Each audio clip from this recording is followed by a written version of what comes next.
Teman-teman di sini pernah melewati sebuah hubungan yang namanya hubungan pacaran ya? Betul nggak ya kan? Pernah pacaran nggak? Toksik. Pacar kita harus selalu mau diperhatikan, ya kan? Ya kan, dia habis gunting rambut nih, ya kan? Ketemu pacarnya nggak merhatiin, ya kan? Kamu jahat. Ya, gitu kan. Kenapa jahat? Aku gunting rambut kamu nggak perhatiin, ya kan? Marah, ngambek, ya kan? Gara-gara hanya karena pacarnya nggak memperhatikan rambutnya baru digunting, teman-teman. Itu kan toksik banget, betul nggak sih? Kita kalau pacaran dengan hubungan yang seperti itu kan bener-bener melelahkan ya teman-teman ya. Setuju nggak? Nah sama kita dengan kekanak-kanakan kita perlu tinggalkan teman-teman. Ya. Hari ini mungkin ada beberapa di antara kita, mungkin kita masih ada di fase kanak-kanak. Kita masih harus selalu dibantu. Kita masih bergantung sama orang tua kita. Halo, hari ini tinggalkan.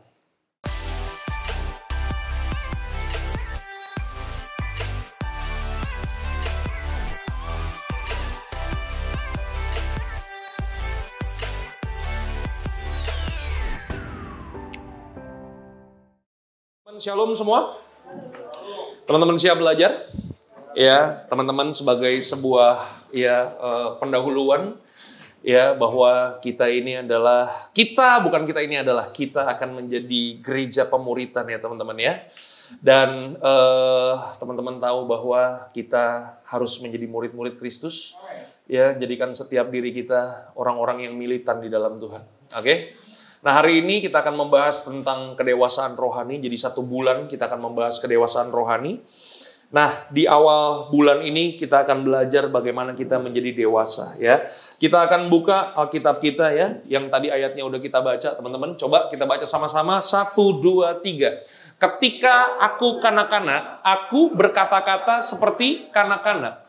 Aku merasa seperti kanak-kanak. Aku berpikir seperti. Katakan sama-sama, sekarang. Oke, coba lihat samping kanan, samping kiri. Masih ada anak-anak di sini? Ya, kalau masih ada anak-anak ya, tempat kalian bukan di sini. Silakan pindah ke bawah. Yang mengerti katakan haleluya. Oke, udah dewasa semua di sini? Ya, jadi hari ini ya teman-teman ya, firman Tuhan berkata bahwa ya kita berkata-kata, merasa, berpikir seperti kanak-kanak. Sekarang setelah aku menjadi dewasa, Alkitab katakan apa? Aku meninggalkan sifat kanak-kanak itu. Katakan sebelah kanan, sebelah kiri. Tinggalkan yang kanak-kanak itu. Ya, teman-teman bisa nggak kita terjebak di dalam tubuh orang dewasa, tapi sebenarnya yang di dalam kita masih kanak-kanak? Bisa nggak? Teman-teman pernah ngeliat nggak ada orang yang udah tua, teman-teman ya? Mungkin rambutnya juga udah nggak ada. Ya, perutnya buncit, udah tua teman-teman, tapi kemudian sifatnya masih seperti anak-anak. Pernah ngelihat? Ya, biasanya orang makin tua makin seperti kanak-kanak, kan gitu ya katanya ya, betul nggak sih? Nah, Alkitab berkata bahwa yang seperti itu kita harus belajar untuk meninggalkannya. Katakan sama-sama, tinggalkan sifat kanak-kanak. Oke? Nah, sifat kanak-kanak yang bagaimana yang perlu kita tinggalkan? Nah, ya. Baca sama-sama. 1, 2, 3. Fase kanak-kanak adalah fase seseorang itu apa katanya? Selalu bergantung sama orang lain. Yang namanya anak-anak itu selalu bergantung sama orang yang lebih dewasa. Setuju nggak? Ya. Orang yang ada di dalam fase kanak-kanak nggak bisa mengerjakan segala sesuatunya sendirian, teman-teman. Itulah anak-anak. Makanya anak-anak itu perlu ditolong. Anak-anak yang baru bertumbuh, dia nggak bisa makan sendiri, ya dia mau makan dia minta sama mamanya, dia minta sama papanya, betul nggak? Itulah yang disebut dengan fase kanak-kanak, ya. Nah sifat yang seperti ini bergantung sama orang lain itu perlu kita tinggalkan.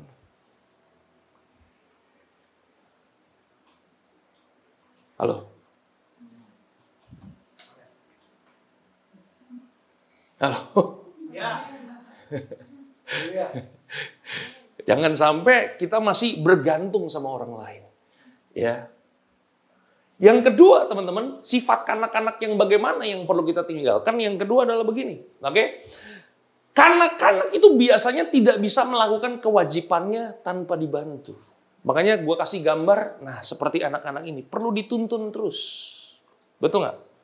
Yang namanya anak-anak melakukan kewajibannya, itu selalu perlu diingatkan terus, teman-teman. Sama kayak anakku ya. Anak saya kan umur 10 mau umur 11. Atau mau 11 apa ke 12 ya? Oh, 11 mau ke 12 ya? Oh, dari 10 mau ke 11 ya kan? Ya kan? lupa ya kan? Antara 10, 11, 12 ya kan? Ya, anakku masih umur 10 tahun ya kan? Tapi dia perlu selalu diingatkan. Setiap kali pulang sekolah harus perlu diingatkan, "Dek, ada PR gak?" Ada. Kalau ada PR udah dikerjain belum? Harus selalu diingatkan. Ada ujian nggak? Ayo belajar, ya kan? Nanti mau tidur, Dek. Ayo, ya kan? Gosok gigi, jangan lupa. Gosok gigi, jangan lupa. Harus selalu diingatkan. Nggak punya inisiatif, teman-teman. Karena apa? Karena masih kanak-kanak. Dia harus perlu selalu diingatkan. Dia harus selalu perlu dibantu, teman-teman. Halo, itulah sifat kanak-kanak. Orang dewasa nggak perlu selalu diingatkan. Setuju gak? Sama juga dengan kerohanian kita. Halo? Orang yang kerohaniannya masih kanak-kanak, dia harus selalu perlu diingatkan. Bro, udah saat teduh belum bro? Iya kan, betul gak sih? Bro, jangan lupa hari Sabtu datang. Harus selalu diingatkan terus. Kalau gak diingatkan, lupa. Iya kan? Harus selalu diingatkan, ayo ikut doa. Harus selalu diingatkan. Kalau gak diingatkan, lupa, ya kan? Kenapa? Karena seorang kanak-kanak dia nggak bisa melakukan kewajibannya tanpa dibantu. Dia selalu bergantung sama orang yang lebih dewasa. Yang mengerti katakan amin. Nah, sifat kanak-kanak yang seperti itu, yang kemudian kita harus tinggalkan. Katakan sama-sama, tinggalkan. Ya, makanya kata meninggalkan di sini bagus, ya kan? Kata meninggalkan dalam 1 Korintus 13 ayat yang ke-11 dipakai kata Yunaninya, katanya katargeo. Katakan sama-sama, katargeo. Ya, orang yang mau bertumbuh dari kanak-kanak menjadi seorang yang dewasa, dia harus belajar untuk meninggalkan. Apa pengertian meninggalkan? Sama seperti mengakhiri sebuah hubungan yang toksik bersama dengan seseorang. Kita harus belajar untuk meninggalkan, sama seperti seorang yang meninggalkan sebuah hubungan yang beracun. Yang membuat dirinya nggak bisa bertumbuh. Yang membuat dirinya stuck. Dia harus belajar meninggalkan. Dan sifat kanak-kanak kita itu perlu kita tinggalkan. Kenapa? Karena sifat kanak-kanak akan membuat hidup kita jadi tambah toksik. Setuju nggak?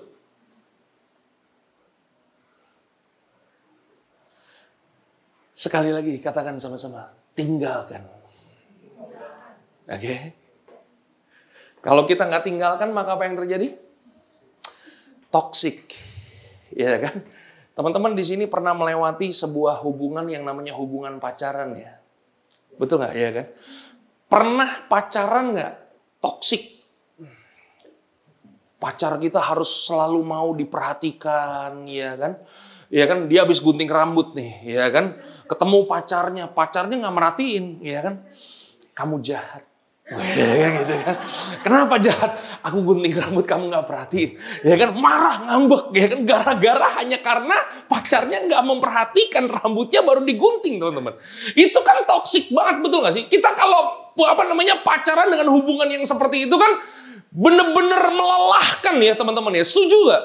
Nah, sama kita dengan kekanak-kanakan kita perlu tinggalkan, teman-teman. Ya. Hari ini mungkin ada beberapa di antara kita, mungkin kita masih ada di fase kanak-kanak. Kita masih harus selalu dibantu. Kita masih bergantung sama orang tua kita. Halo, hari ini tinggalkan. Amin. Katakan sama-sama, katargeo. Ulang, coba, katargeo. Coba, sampai monyong, katargeo. Udah monyong, udah bener tuh, ya kan? Ya, jadi tinggalkan sifat kanak-kanak dan berpindah menjadi orang yang dewasa, ya. Nah, teman-teman, ada sebuah kisah yang sangat luar biasa di dalam Alkitab ya, teman-teman ya. Kita akan baca nih ya, teman-teman. Ini termasuk ayat yang sulit di dalam Matius 8 ayat yang ke-18 sampai dengan ayat yang ke-20. Ya. Ada seseorang yang kemudian mau mengikut Yesus. Kita mau belajar. Kenapa kita harus menjadi dewasa? Dewasa menurut Yesus itu apa? Ya, Matius 8 ayat yang ke-18 sampai dengan yang ke-20 kita baca sama-sama 1 2 3. Ketika Yesus melihat orang banyak mengelilinginya, ia menyuruh bertolak. Ayat yang ke-19, lalu datanglah seorang ahli Taurat dan berkata kepadanya, "Guru, aku akan mengikut engkau kemana saja engkau pergi." Katakan sama-sama, kemana saja engkau pergi. Ya, kemudian Yesus berkata, serigala mempunyai liang dan burung mempunyai sarang, tetapi anak manusia tidak mempunyai tempat untuk meletakkan kepalanya. Ya, jadi ini sebuah kata yang susah, ya kan? Siapa yang mau ngikut Yesus? Alkitab berkata seorang ahli Taurat. Siapa ahli Taurat di zaman Yesus? Seorang ahli Taurat di zaman Yesus, dia adalah orang yang terkemuka. Orang yang punya strata sosial yang tinggi. Orang yang cerdas. Orang yang dipandang. Orang yang punya segalanya. Orang yang punya pengaruh. Itulah yang disebut dengan seorang Farisi. Teman-teman bisa bayangkan orang yang paling punya pengaruh di kota itu, orang yang strata sosialnya tinggi, kemudian mau mengikut Yesus. Sama contoh ya, ada orang yang punya strata tinggi, punya duit banyak, tiba-tiba mau bergabung di Rumah Harmoni. Dahsyat, ya kan? Ya kan? Kalau ada orang yang model kayak begitu mau bergabung sama kita, pertanyaannya, menurut kalian Dieter Nicholas seneng aja atau seneng banget? Kok kayaknya kalian agak ini nggak bisa bicara nih ya? Ulang, seneng aja atau seneng banget? Wah, biasanya pendeta kalau ya kan ada orang yang punya strata sosial tinggi, duitnya banyak, 7 turunan gak habis, mau bergabung, aku akan mengikut engkau kemana saja engkau pergi. Biasanya seorang pendeta akan merasa senang dan bahagia sambil berkata, welcome home. Masih gitu kan. Benar nggak? Kenapa senang? Karena orang ini pasti akan bisa membantu pelayanan di tempat tersebut. Betul nggak sih? Orang ini bisa involve lebih banyak. Orang ini bisa mempengaruhi ya pelayanan tersebut supaya pelayanan tersebut bisa jauh lebih dahsyat lagi. Yang mengerti katakan amin. Betul nggak sih? Harusnya kan seneng dong kalau ada orang yang punya pengaruh, punya duit banyak, mau ikut Yesus kemana saja Yesus pergi. Betul nggak sih? Karena ahli Taurat ini harusnya bisa membantu pelayanan Yesus jauh lebih dahsyat lagi dong. Setuju gak? Tapi kenapa Yesus nggak ngomong iya atau tidak? Guru, aku akan mengikut engkau kemana saja engkau pergi. Harusnya jawaban Yesus iya atau tidak dong? Betul gak sih? Tapi Yesus menjawab sebuah jawaban yang sangat ambigu. Serigala punya liang, burung punya sarang. Tetapi anak manusia tidak mempunyai tempat untuk meletakkan kepala. Teman-teman, ya sekali lagi, ahli Taurat ini punya strata kelas atas, duit banyak, berarti begini, ya kan? Kedewasaan menurut Yesus tidak ada hubungannya dengan harta kita, dengan status kita. Yang mengerti katakan amin. Katakan sebelah kanan, sebelah kiri, kedewasaan rohani nggak ada hubungannya dengan duit.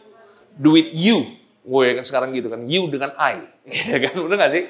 Ya kan, ahli Taurat ini punya pengetahuan Alkitab yang sangat luar biasa, setuju nggak? Ya kan, orang yang Farisi teman-teman, kalau dia udah masuk dalam komunitas Farisi, berarti orang ini punya pemahaman Alkitab yang ngelotok, titik komanya dia udah hafal mati. Tapi kemudian waktu orang ini mau mengikut Yesus, Yesus katakan apa? Serigala punya liang, burung punya sarang. Anak manusia nggak punya tempat untuk meletakkan kepala. Seakan-akan Yesus menolak orang ini untuk ikut.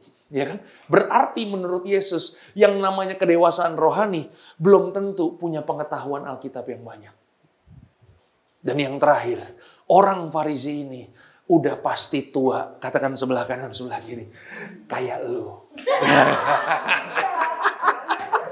Orang Farisi pasti tua, teman-teman. Betul gak sih? Ya kan? Ya, orang yang udah masuk dalam golongan Farisi itu udah senior, ya kan? Ya, itu jenggotnya teman-teman itu udah panjang-panjang, ya kan, kumisnya udah panjang-panjang.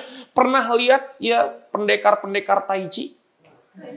Ya, suka nonton film Tai Chi, pendekar-pendekar Tai. Wah, kayak begitu tuh, orang Farisi tuh kayak begitu. Udah pasti tua. Berarti begini, menurut Yesus kedewasaan itu juga bukan soal umur. Sekali lagi, kedewasaan itu bukan soal strata kita, bukan soal kekayaan kita, ya kan? Kedewasaan juga bukan seberapa banyaknya pengetahuan kita. Yang ketiga, kedewasaan juga bukan bicara masalah apa? Usia. Yang mengerti katakan amin. Ya. Nah, kita mau belajar teman-teman, ya kan? Kenapa kemudian Yesus menolak ahli Taurat ini teman-teman untuk menjadi pengikut Yesus? Kenapa Yesus berkata, serigala punya liang, burung punya sarang, tetapi anak manusia tidak mempunyai tempat untuk meletakkan kepala? Berarti begini, menurut Yesus, orang-orang yang bisa mengikut dia harus orang yang dewasa. Dan orang yang dewasa, yang pertama, apa maksud dari jawaban Yesus? Serigala punya liang, burung punya sarang, tetapi anak manusia tidak punya tempat untuk meletakkan kepala. Orang kalau mau ikut Yesus, dia harus dewasa. Dan apa tanda orang dewasa? Ya, orang yang dewasa ikut Tuhan itu bukan karena emosi. Orang yang dewasa ikut Tuhan itu karena keputusan diri sendiri. Halo? Katakan sama-sama, jangan emosi, ikut Tuhan jangan emosi. Setuju nggak teman-teman? Iya kan? Orang yang kemudian ikut Tuhan karena KKR, itu pasti beda kualitasnya dengan orang yang ikut Tuhan dalam keadaan tenang dan sungguh-sungguh diambil keputusan. Betul nggak? Orang yang ikut Tuhan dari hasil-hasil KKR, itu biasanya dia pertobatannya tuh karena emosi, ya kan? Karena hamba Tuhannya yang tinggi, mata sipit, ya kan, luar biasa, ya kan? Bisa mengolah perasaan dengan begitu luar biasa, ya kan? Ditemani dengan alunan permainan musik dari Kohari yang mainnya selalu di minor terus, ya kan? Kemudian pendetanya, siapa yang mau ikut Yesus? Wah, karena kita udah tersentuh begitu rupa, kita maju di depan altar sambil menangis. Tuhan, kutinggalkan masa depanku, kutinggalkan pekerjaanku, aku akan mengikut Engkau. Pernah lihat orang kayak begitu? Ngambil keputusan hanya gara-gara emosi? Pernah? Ya, biasanya orang yang ikut Tuhan gara-gara KKR, biasanya belum sampai seminggu, biasanya sampai pintu gerbang udah lupa sama yang dia katakan. Halo? Kenapa saya bisa ngomong kayak begini? Ya karena pernah ngalami teman-teman. Ya kan, gua kan dulu dari rehab, panti rehabilitasi kan. Jadi di rehab ini kegiatannya dari satu gereja ke gereja lainnya, dari satu ibadah ke ibadah lainnya, dari satu KKR ke KKR lainnya. Jadi satu hari kita diundang ya, anak-anak rehab diundang nih untuk mengikuti sebuah acara KKR. Waduh, begitu di altar call, itu kita anak-anak rehab yang dosanya banyak. Itu lari paling kenceng teman-teman. Kita lari paling kita memberikan diri kita benar-benar sungguh-sungguh Tuhan. Ini aku, jadikan aku alatmu. Dahsyat, ya kan? Ya kan? Begitu sampai pintu gerbang, lupa. Kenapa? Karena emosi. Teman-teman perhatikan baik ya, baca kata-kata ini 1, 2, 3. Orang yang mengambil keputusan karena emosi sesaat, biasanya akan selalu berakhir dengan penyesalan teman-teman. Halo, pernah jalan-jalan ke mall nggak? Nanti pulang habis pemuritan, gua mau ke mall, kan? Jalan-jalan di Central Park. Waktu kita sampai di Central Park, kemudian ada begitu banyak pencobaan, ya kan? 20%, wes, ya kan? Ya kan, 70%. Ya kan, tadinya kita datang cuma mau jalan-jalan, tapi berapa banyak kemudian kita tergoda dan kemudian dengan emosi kita membeli barang yang tidak kita butuhkan. Pernah? Begitu kita lihat dompet kita, ini dompet kita, ya duit sisa uang makan 3 hari lagi nih. Iya kan? Ya kan? Tapi kita lihat 70%. Ya kan? Kita nggak perlu, tapi pikiran kita bermain kan. Sekarang nggak perlu, tapi besok-besok mungkin perlu. Ya kan gitu kan, pikiran kita biasa kan gitu kan. Bener gak sih? Kemudian kita beli juga tuh barang, kita bawa pulang, ya kan? Setelah kita bawa pulang, maka apa yang terjadi? Nyeselnya bukan main. Itu barang gak kepake sama sekali. Pernah ngalami yang seperti itu? Orang yang mengambil keputusan dengan emosi, biasanya berakhir dengan penyesalan. Itu sebabnya waktu ahli Taurat ini datang kepada Yesus, "Guru, aku akan mengikut engkau kemana saja engkau pergi." Seakan-akan Yesus menolak. Orang ini, ahli Taurat ini mau ikut Yesus dengan berkata, "Serigala punya liang, burung punya sarang, anak manusia tidak mempunyai tempat untuk meletakkan kepala." Yesus mau berkata sama orang itu, lu mau ikut gua, jangan emosi. Ya kan? Banyak orang bukan hanya ikut Yesus sekedar emosi. Banyak orang ikut Yesus juga karena ikut-ikutan. Nah, pernah lihat orang ikut Yesus karena ikut-ikutan? Satu hari Yesus kasih makan 5.000 orang. Mereka makan sampai kenyang. Makan sampai kenyang. Iya kan? Kemanapun Yesus pergi, dikejar nggak sama 5.000 orang? Kalau teman-teman baca Yohanes 6 tuh, dari ayat yang pertama sampai dengan ayat yang lain, itu orang benar-benar mau ikut Yesus. Mereka hanya sekedar ikut-ikutan. Sekali lagi teman-teman, ikut Yesus bukan karena ikut-ikutan. Kalau kita jadi orang-orang yang hanya sekedar emosi, kalau kita jadi orang-orang ikut Yesus hanya karena ikut-ikutan, percayalah kita nggak akan pernah dewasa di dalam Tuhan. Betul nggak sih? Karena kita merasa bahwa, gini ya teman-teman ya, iman itu nggak bisa nebeng. Setuju nggak? Katakan sebelah kanan, sebelah kiri, iman itu nggak bisa nebeng bro. Ya kan? Lu nggak bisa ikut-ikutan. Kalau kekristenan, kalau ikut Tuhan bisa nebeng, gue nggak mau jadi orang Kristen. Betul nggak? Gue ikut aja pendeta Sakti Mandraguna. Tapi masalahnya kan, kita nggak bisa, kita akan mempertanggungjawabkan iman kita. Itu dia. Makanya jangan ikut-ikutan. Jangan hanya karena sekedar emosi. Anak-anak itu melakukan segalanya. Nggak pernah mikir panjang. Dengan emosi. Yang mengerti katakan amin. Anak-anak itu selalu ngikut. Hari ini kalau kita mau jadi dewasa, ambil keputusan. Tinggalkan semua sifat kanak-kanak kita. Bertumbuh menjadi dewasa. Yang mengerti katakan amin. Yang kedua teman-teman. Apa yang kita bisa pelajari? Ya, kenapa Yesus berkata serigala punya liang, burung punya sarang. Tapi anak manusia tidak mempunyai tempat untuk meletakkan kepala. Yesus mau ya ajar apa kepada ahli Taurat ini? Yang kedua, karena ikut Yesus itu bukan soal apa yang kita dapatkan. Tetapi berani nggak kita apa katanya? Bayar harganya. Halo. Kalau teman-teman baca nih ya dalam Matius yang pasal yang ke-8, teman-teman akan mengerti. Ya, itu ayat-ayat sebelumnya Yesus itu habis menyembuhkan mertua Petrus,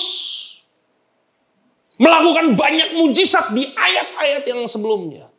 Makanya hari itu Yesus begitu terkenal. Hari itu Yesus begitu viral, teman-teman. Dan ahli Taurat ini kemudian berpikir begini, murid-murid Yesus ini kan cuma nelayan. Mereka cuma pemungut cukai. Aku ahli Taurat.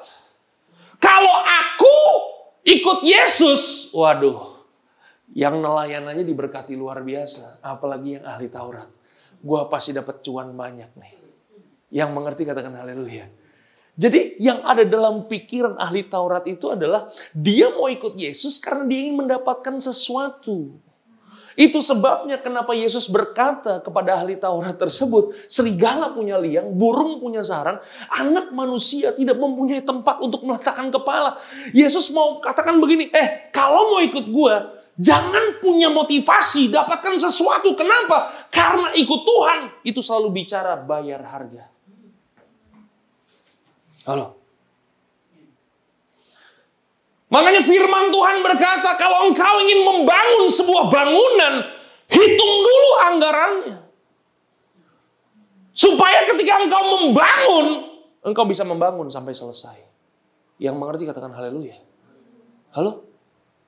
Ini kalau kita pelajari firman Tuhan hari ini, teman-teman setuju nggak? Yesus ini merupakan sales yang paling buruk di dunia ini.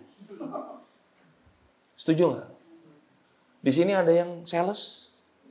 Biasanya kalau kita ketemu sales itu kan kalau dia ingin menawarkan barang, dia kan pasti menawarkan yang bagus-bagus, betul nggak? Iya kan? Lu ambil nih ini mah bisa dahsyat nih ya kan. Lu pakai barang ini, waduh ya kan. Percayalah ya kan. Ketika lu oles di tangan lu, ketika lu oles di wajah lu akan 25 tahun lebih muda. Dahsyat. Dikasih terus yang bagus-bagus, betul gak sih? Ya, makanya kekuatan dari seorang sales adalah dia bisa mempengaruhi perasaan kita, teman-teman. Makanya seorang sales yang baik adalah orang yang bisa mempengaruhi dan memainkan perasaan kita. Itu sales. Kenapa? Karena dia pasti kasih lihat dulu yang bagus-bagus. Tapi beda sama Yesus. Ya, orang mau ikut Yesus. Yesus kasih lihat dulu penderitaannya apa. Halo? Kalau mau ikut aku, sangkal diri. Katakan sama-sama, sangkal diri. Kalau mau ikut aku, pikul salib. Halo? Betul nggak? Nggak banyak orang yang mau ikut Yesus. Kenapa? Sangkal diri, pikul salib. Tapi kalau ditawarkannya, ikut Yesus, percayalah. Hartamu 5 juta, percayalah. Ikut Yesus jadi 100 juta. Banyak nggak yang mau ikut? Banyak yang kayak begitu. Iya kan? Ya kan, ikut Yesus, percayalah, ya kan, engkau yang miskin akan jadi konglomerat. Mau ikut Yesus gak? Banyak pasti yang ikut Yesus. Mau ikut Yesus? Ya.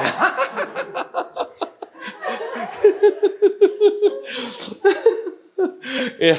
Nah, firman Tuhan katakan apa? Coba kita mau lihat ya teman-teman ya. Kisah Rasul 14 ayat yang ke-22. Oke? Firman Tuhan katakan begini, di tempat itu mereka ini siapa? Mereka ini Paulus dan Silas nih, ya kan? Jadi kalau kita baca firman Tuhan dalam Kisah Rasul 11 ayat yang 26, itu pertama kali kata Kristen pertama kali muncul dalam Alkitab. Yang mengerti katakan amin.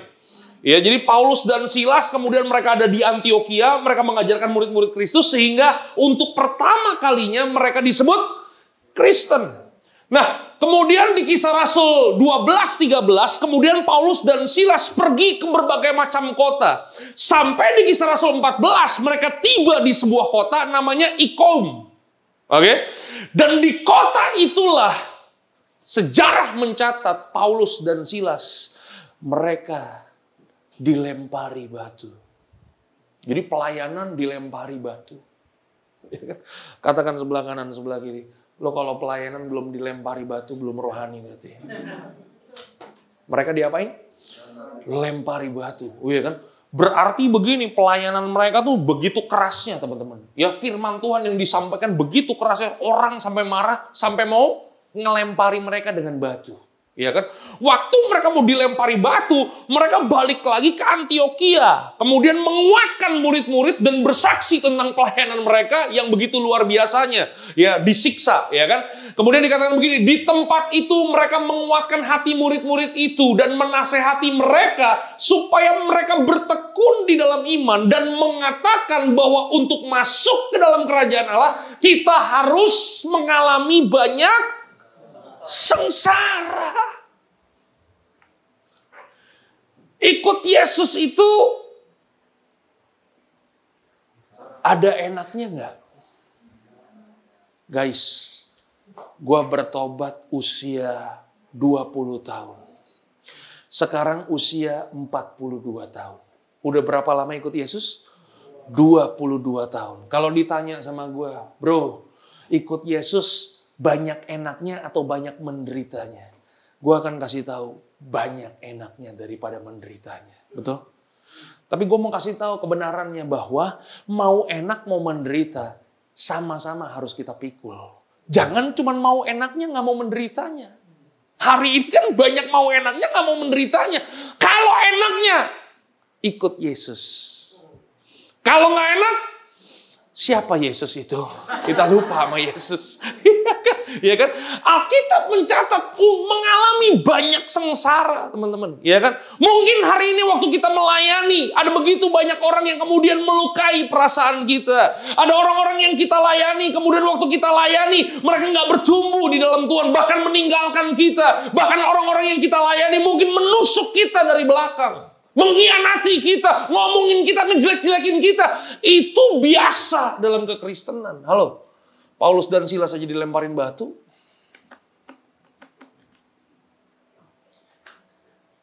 Sekali lagi, ikut Yesus 22 tahun.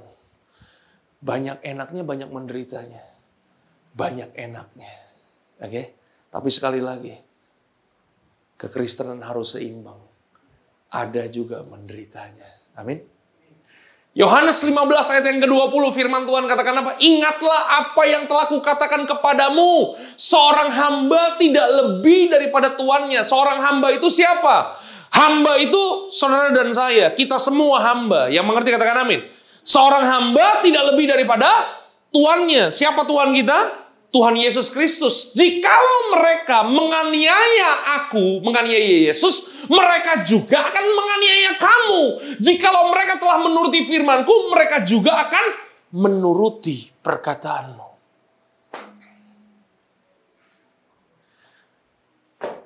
Hari Kamis, tanggal 12 dan 19, di Komsel Jelambar, kita akan bahas lagi seminar akhir zaman, ya teman-teman ya. Kita gempur terus dengan akhir zaman, teman-teman, ya kan? Nah, kita akan belajar tentang rapture, teman-teman. Oke? Rapture itu terjadinya sebelum masa penganiayaan atau sesudah masa penganiayaan. Ya, datanglah hari Kamis. Oke? Oke? Ya, ada begitu banyak orang mengajarkan sebelum penganiayaan datang kita udah terangkat. Amin, puji Tuhan. Amin ya. Amin dong. Lu mau menderita? Tanya nih, mau menderita apa ngelewatin masa penderitaan dulu? Ya, kalau kita kan maunya sebelum masa penderitaan kita udah terangkat kan. Katakan sebelah kanan, sebelah kiri. Emang lu gak mau rugi orangnya? Kan kita maunya yang enak terus, iya kan? Amin. Tapi masalahnya begini teman-teman. Kalau kemudian gereja mengajarkan, ya kita terangkat terlebih dahulu. Tapi kalau sumpamanya kita ngalami penganiayaan dulu, kira-kira kita siap nggak? Akan banyak orang yang murtad teman-teman masih. Betul nggak sih? Kita harus mempersiapkan yang terburuk. Betul nggak? Kalau yang terburuk Tuhan nggak datang waktu masa penganiayaan, teman-teman iman kita telah kuat. Firman Tuhan katakan apa? Ya, Paulus dan Silas menguatkan hati murid-murid itu dan menasihati mereka supaya mereka bertekun dalam iman dan mengatakan bahwa untuk masuk ke dalam kerajaan Allah kita harus mengalami banyak sengsara. Ikut Yesus bukan soal mendapatkan apa. Ikut Yesus bicara soal berani nggak bayar harganya. Halo? Tadi gua ngobrol-ngobrol nih ketemu Patrick nih dari jam 12.30 guys. Iya kan? Wah, kita udah makan di kue tiaw mangga besar, bro. Gua kan 2 jam di situ, 2 jam sampai sini 2:30. Iya kan? Ngobrol segala macam, teman-teman. Iya kan? Kemudian gua sharing sama dia. Udah nonton film His Only Son loh. Wes, itu terus ya kayak. Itu bener-bener film itu bener-bener merema loh, teman-teman. Betul nggak? Yang dipanggil Tuhan itu kan Abraham. Setuju nggak? Hah? Keturunanmu akan seperti bintang dan pasir di lautan. Teman-teman tahu berapa lama nunggu Ishak lahir? 25 tahun. Yang dipanggil itu Abraham, bukan Sarah. Sarah itu nggak dengar suara Tuhan. Teman-teman bisa bayangin, selama 25 tahun, Sarah nanyain. Abraham, kapan? 25 tahun. Istrinya nanyain terus, kapan? Gampang? Katakan sebelah kanan, sebelah kiri, yang punya istri pasti tahu. Nggak enak ditanyain terus. 25 tahun lu bayangin, betul nggak sih? Hah? Waktu Ishaknya lahir, Ishaknya lagi lucu-lucunya. Datang lagi firman Tuhan. Bram, pergi ke puncak Moria. Persembahkan anakmu di sana. Menurut kalian gampang atau susah? Hah? Tuhan, gue udah nunggu 25 tahun. Sampai bongkok nih gue ditanyain sama istri gue nih 25 tahun nih Tuhan nih. Iya kan? Begitu Ishaknya lahir, Tuhan minta. Nih main-main kayaknya Tuhan ini. Hah? Nggak gampang loh. Tapi lihat ya. Ketaatan. Balik lagi ketaatan nih. Ya, ketaatan Abraham. Dia berani bayar harganya. Waktu dia berani bayar harganya dengan anaknya sendiri. Maka apa yang terjadi? Disitulah Abraham mendapatkan mujizat yang luar biasa. Abraham kemudian mengenal Tuhan yang dia sembah sebagai Jehovah Jireh. Halo? Tanya sebelah kanan, sebelah kiri. Lu mau ngalami Jehovah Jireh? Mau. Lagi kurang Tuhan. Jehovah Jireh langsung full. Kita maunya begitu. Ya, kita mau Jehovah Jirehnya, tapi kita nggak mau bayar harganya. Kita nggak mau Bukit Morianya, kita nggak mau. Kita nggak mau nunggu Ishaknya, kita nggak mau. Kita maunya langsung Jehovah Jirehnya. Katakan sebelah kanan, sebelah kiri. Lu kalau kebanyakan masuk jalan tikus, lu bisa tersesat, bro. Bener nggak? Kita kan maunya jalan pintas, jalan tikus mulu kan kita kan. Makanya banyak tersesat kita. Pernah lewat jalan tikus? Di depan ITC Roksimas apa namanya? Gang Subur. Pernah lu masuk gang subur? Kalau bukan pecandu narkoba, jangan macem-macem. Tersesat lu pasti di dalam. Kenapa? Banyak gangnya, namanya gang subur.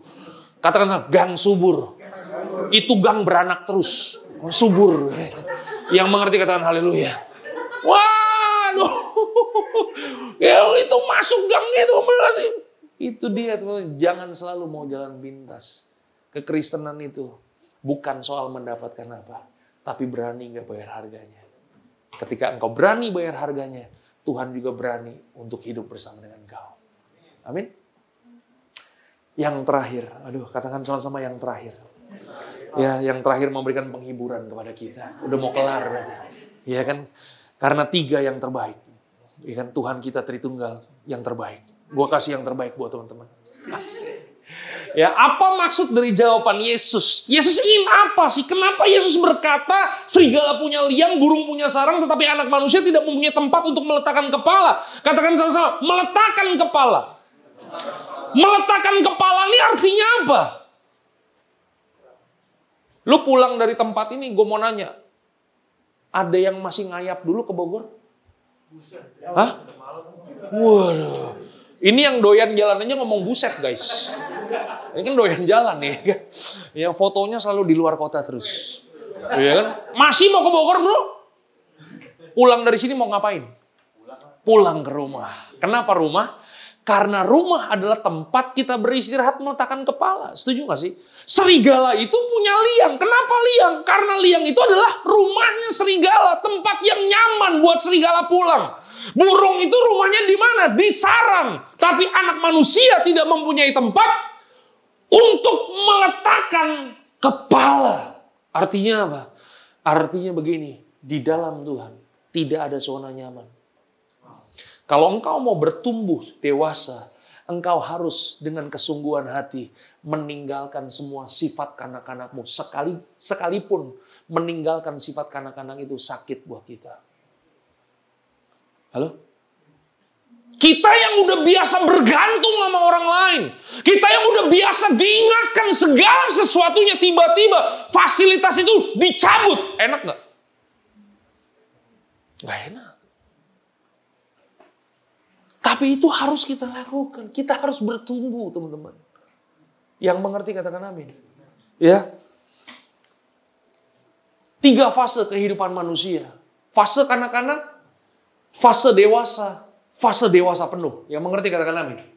Ya, fase ketergantungan, fase mandiri, fase berbuah. Fase ketergantungan, fase kanak-kanak, fase di mana kita selalu bergantung sama orang lain dan harus dibantu sama orang lain. Ya, kalau kita ada di posisi ini teman-teman, hari ini tinggalkan kanak-kanak, ya kan? Beralihlah ke fase mandiri. Oke, fase mandiri, fase di mana seorang beranjak dewasa dan bisa berdiri di atas kakinya sendiri. Dia udah nggak perlu diingatkan lagi, bro. Dia udah nggak perlu dibantu lagi, ya kan? Dia selalu ngomongnya begini, aku bisa. Aku bisa membuatmu. Oh bukan itu ya. Itu Dewa 19. Halo? Cuman masalahnya orang yang ada di fase sini teman-teman. Dia hidup biasanya hanya untuk dirinya sendiri. Dia gak bisa tuh berbagi sama orang lain. Yang penting gua bisa. Yang lain terserah. Hah? Dia gak punya waktu untuk melayani. Dia gak punya waktu untuk bersekutu dengan saudara. Yang penting dia hidup hanya untuk dirinya sendiri. Nah kalau kita ada di fase ini, jangan berdiri terus di fase ini. Tinggalkan yang ini semua. Kita harus masuk ke fase berbuah. Fase di mana orang-orang menjadi dewasa penuh. Dan siap menjadi berkat buat orang lain. Halo? Itu sebabnya kenapa Yesus berkata kepada ahli Taurat ini. Serigala punya liang, burung punya sarang. Anak manusia tidak mempunyai tempat untuk meletakkan kepala. Yesus mengerti bahwa zona nyaman orang Farisi ini ada di dalam kefarisiannya, ada di dalam kemunafikannya.